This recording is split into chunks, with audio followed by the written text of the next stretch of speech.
2025 ही देखणी स्पर्धा या भव्य दिव्य ग्रासमय मैदानामध्ये पाहायला मिळते आहे। मुंबईसारख्या भागामध्ये रबर बॉल मोठ्या प्रमाणात खेळलं जातं, तिथे मैदानाची संख्या फार कमी आहे आणि जरी असले तरी फार छोटी आहेत, परंतु पुण्यनगरीमध्ये आल्यानंतर मोठी मोठी मैदान आहेत, ग्रासमय मैदान आहेत, सिमेंटची खेळपट्टी आहे, सुसज्ज असं मैदान आहे, वातावरण देखील इथे खेळाडूंना पोषक आहे आणि अशा वातावरणामध्ये मुळशी करंडकाचा एक रंगारंग सोहळा देखील रंगला जातोय। शेवटचे 6 चेंडू आणि 9 धावांची गरज। ललित चौधरी इथे आपण पाहतोय गोलंदाजी मार्क वरती आहे, मिस्ट्री गोलंदाज, फिरकीचा जादूगर आणि या जादूगराला इथे आमंत्रित केलंय। काय घडेल आणि काय बिघडेल, कोण बाजी मारेल आणि कोण इथे क्वार्टर फायनल मध्ये दाखल होईल आणि कोणाला त्यासाठी अजूनही वेळ पाहावी लागेल, वाट पाहावी लागेल।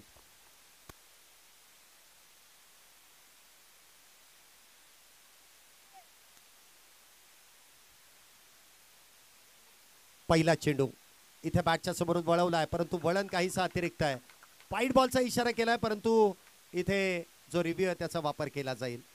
पंचांना इथे चॅलेंज दिलाय, टप्पा पडल्यानंतर चेंडू काहीसा वळण घेतोय आणि पंचांनी वाईट बॉल कळवलाय, परंतु ऋषी जोरी सर त्यांना ठाऊक आहे जो एक रिव्ह्यू आहे तो योग्य वेळेस वापरणं गरजेचं आहे। एक एक धाव देखील महत्वाची आहे आणि त्यासाठी इथे टेक्नॉलॉजीचा वापर केला जाईल। Director to TV umpire, yes, इथे टेक्नॉलॉजीचा वापर केला जातोय। अक्षय निर्मल सर टेक्नॉलॉजीचा वापर करतील।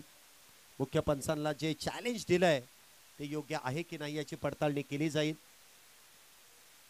टप्पा पडल्यानंतर चेंडू वळतोय की नाही याची पडताळणी इथे केली जाईल। टेक्नॉलॉजी आहे त्याचा वापर केला जाईल। कित्येक खेळाडू आता मोबाईल स्क्रीनवरती देखील पाहत असतील की हा वाईट बॉल आहे की नाही, परंतु तिसरे पंच जो निर्णय देतील तो तुम्हाला देखील मान्य करावा लागेल। तुमचा मोबाईल नाही तर तिसरे पंच निर्णय देतील तो मान्य करावा लागेल।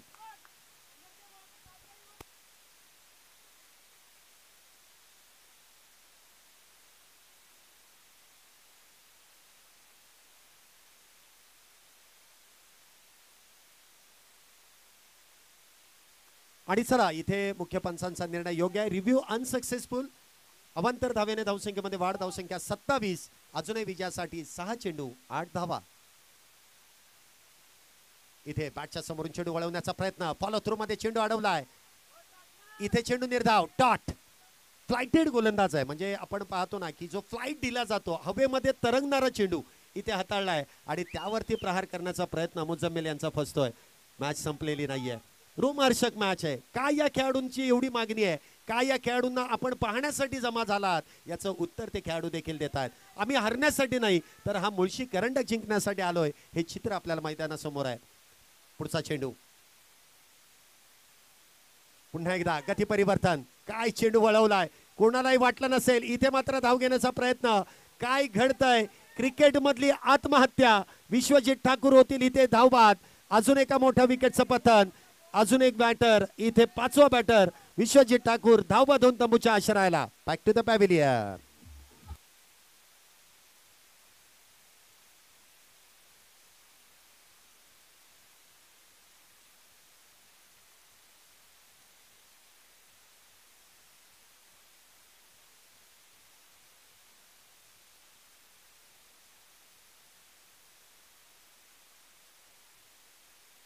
विश्वजित ठाकूर यांचा खेळ आपण सर्वजण पाहण्यासाठी आले होते, परंतु ते धावबाद झालेत। हरकत नाही, फार मोठी बॅटिंग ऑर्डर आहे या संघाकडे देखील। विश्वजित ठाकूर ज्या पद्धतीने खेळण्यासाठी आले, जी परिस्थिती होती ती परिस्थिती हाताळण्याची त्यांना देखील सवय आहे, परंतु तिथे धावबाद होत आहेत तर त्यांची जागा भरून काढण्यासाठी तितकेच अनुभवी बॅटर मैदानामध्ये समर्थ कडू इथे बॅटिंगसाठी येत आहेत। लेफ्ट हँडेड बॅटर आहेत, अनुभवी आहेत, वयाची 40 उलटलेले खेळाडू आहेत, 40+ खेळाडू आहेत की आयुष्याची फर्स्ट इनिंग त्यांनी खेळून काढली आहे, आता त्यांची आयुष्याची दुसरी इनिंग देखील आहे। समर्थ कडू एक अनुभवी बॅटरला इथे आमंत्रित करण्यात आलंय। ही परिस्थिती हाताळण्याची संधी त्यांच्याकडे देखील येते। मुजम्मिल यांच्या समोर एक कडवं आव्हान आहे ज्याचं नाव आहे ललित चौधरी। 2 बॅटर इथे आपला क्लास दाखवत आहेत। शेवटचे 4 चेंडू आणि 4 चेंडू मध्ये 8 धावेंची गरज। 4 बॉल 8, काय गोलंदाजी केली आहे ललित यांनी। मागच्या षटकामध्ये शुभम यांच्यावरती जे आक्रमण करण्यात आलंय, 2 षटकार वगळता अप्रतिम अशी गोलंदाजी प्रत्येक गोलंदाजाने देखील केली आहे। 4 चेंडू 8 धावा, मॅच संपलेली नाहीये, दोन्ही संघांकडे ती संधी आहे। क्षेत्ररक्षणामध्ये काहीसा बदल, इथे आपण पाहतोय पुढचा चेंडू ललित यांचा, पुन्हा एकदा फुल टॉस समोरच्या दिशेने उडवलाय, फटका फसतोय आणि तिथे मात्र काय घडतंय, झेल टिपला जाईल. निहाल तुसामा झेल टिपतायत आणि त्याच दरम्यान आपण पाहिलं तर मुझम्मिल देखील होतील बाद. अजून एका विकेटचं पतन, 6वा बॅटर डगआउटच्या दिशेने बॅक टू द पॅव्हिलियन.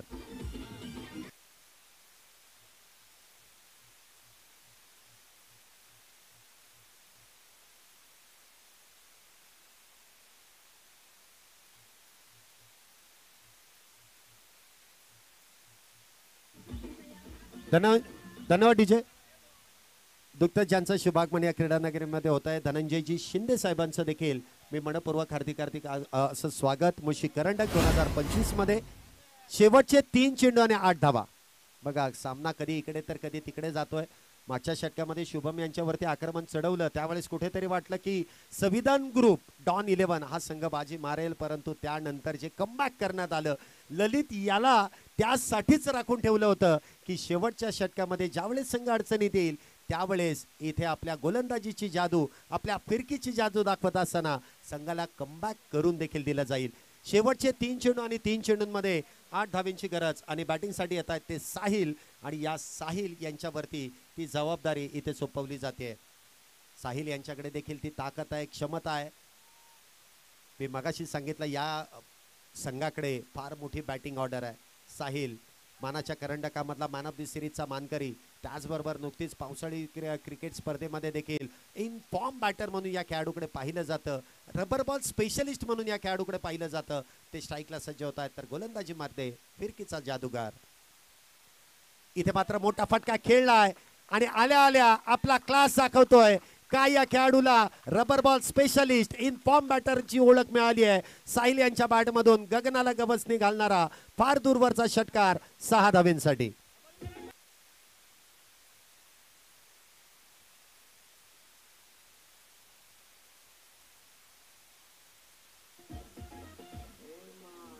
या षटकारानंतर धन्यवाद. या षटकारानंतर पुन्हा एकदा सामन्याने घेतलेली कलाटणी, 2 चेंडू आणि 2 धावा.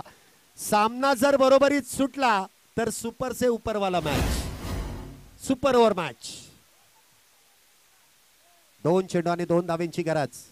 रोमहर्षकता वाढत चालली आहे. जे बसले होते ते उभे राहिलेत, उभे होते ते चालायला लागलेत, चालत होते ते पळायला लागलेत. हृदयाचे ठोके वाढवणारी मॅच. 2 चेंडू आणि 2 धावेंची गरज. काय मॅच रंगली आहे. 2 बॉल 2. पुढचा चेंडू ललित यांचा. इथे ऑन साइडला खेळण्याचा प्रयत्न, पायावरती चेंडू आदळलाय. 1 धाव तर इथे वेगात पूर्ण आहे. 1 धाव तर मिळाली आहे. दुसरीचा प्रयत्न केला जाईल का? 1च धाव आहे. 1 चेंडू आणि 1 धावा. प्रेक्षकांना तुम्हाला जर सामना आवडला असेल तर नुसते उभे राहू नका, बसू नका. जोरदार टाळ्यांनी दोन्ही संघांना इथे सपोर्ट करा. 35 धावा 24 चेंडू मध्ये करायच्या होत्या. ती मॅच आली आहे 1 चेंडू आणि 1 धावेवरती. काय मॅच रंगली आहे. 1100 प्रेक्षक आज ऑनलाईनला देखील जोडलेत आणि इथे जवळपास 1000च्या वरती आहेत. सामना जर बरोबरीत सुटला तर सुपर ओव्हर आहे.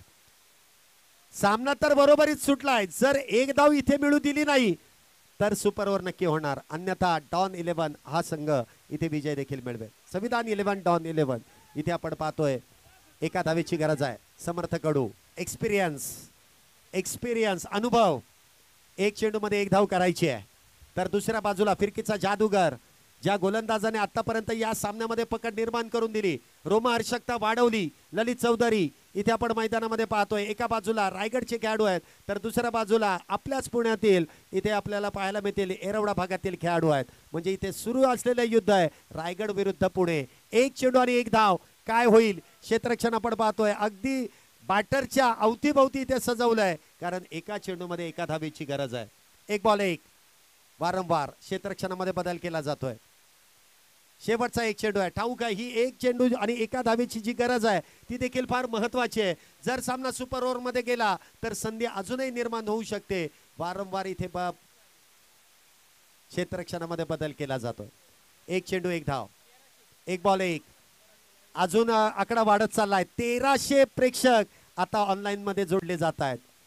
पुणे नव्हे तर मुंबईमध्ये देखील, रायगडमध्ये देखील काही प्रेक्षक असतील जे ऑनलाईन मध्ये ही मॅच बघतायत.